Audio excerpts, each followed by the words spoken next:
given to the property in Jonia, which now houses the Redemptoris Martyr Seminary.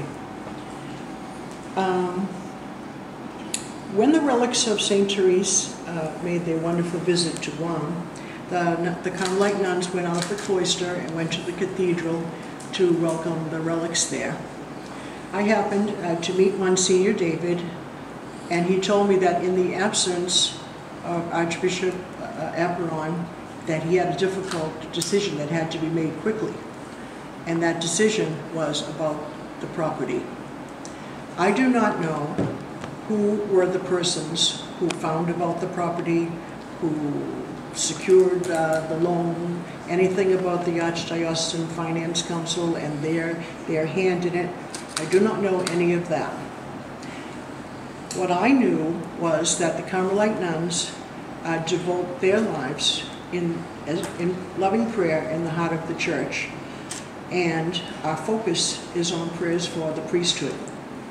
So realizing that there was no opportunity to form, priests from Guam, I took a great interest in the Archbishop's direction of acquiring the land and to start up whatever kind of seminary would be a help, for Guam. I had a telephone conversation, rather even late at night, with Archbishop. And he told me that the loan had been secured. It was considered a sweetheart loan from the Bank of Guam, and that the interest would be $15,000 US per month. While living in Malolo and understanding how life in Guam, was lived very simply down there, I understood that $15,000 a month would be a lot, for the Archdiocese.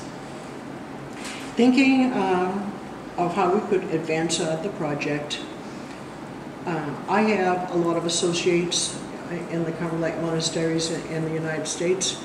I have a position there that allows me to know a lot of people.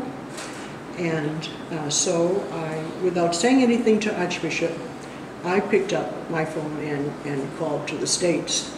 And as the good Lord would have it, I very easily secured the entire amount of $2 million for the purpose of the Jonia property. So for all the writing and who is the shadow person, and even some of the documents that Father Pius had written said that he was the donor and he is still alive and he may cause a lawsuit. There was no he, it was she, and it was me. So the truth of where the money came from, it's as easy as that. I didn't want to engage myself any further. I want to preserve my quiet life in Carmel in the cloister. So I didn't admit any of my ideas, what I thought should be done with the property, or what I thought, the seminary should become. My only idea was, my clear thought was that the property belonged to the Archdiocese of Agana. We knew that it would be for the education of priests. We knew that.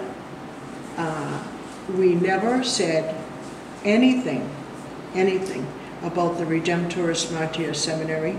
We didn't even know anything about that entity. We never said anything about the San Vittoris Theological Institute, because it wasn't even created at that time. Already more than a year of people blogging and talking and being upset, and all kinds of legal action taken and accusations. Well, all of this, I'm still knowing in my heart that I have this truth. So since the Carmelite nuns will be leaving, and the nuns are not here, all this time, part of my hesitation was to respect the process, okay? And I also wanted to protect the community from any, repercussion that would be negative, for the community.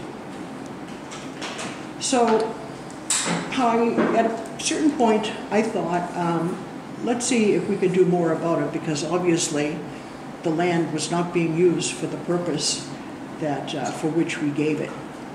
So when it became public about the deed of restriction, I happened at the same time to be going to one of my council meetings in the United States, and I went to this very community which had given the money. And because we're friends, I was sitting in Mother Superior's office in the afternoon, and we were just chatting. She was opening her mail, and we were just talking. And I was over here. She was at her monitor, and then she said, "Hey," she said, "come over here." She said, "Here comes an email from your Archbishop." So I just rolled my chair over, and we both sat there and looked at the email from Archbishop. Archbishop Anthony Apron had asked the sisters who had given the gift to say that they had purposely earmarked that gift for the Redemptoris Martyr Seminary and for the Salvatorist Theological Institute of Oceania. That was completely untrue.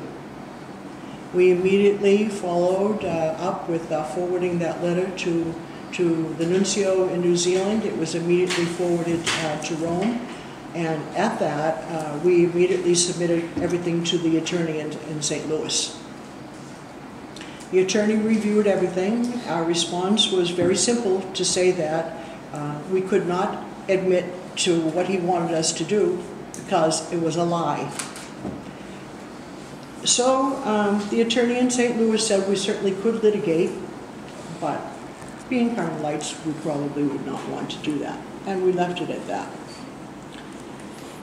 When I came back, I still wasn't finished with it.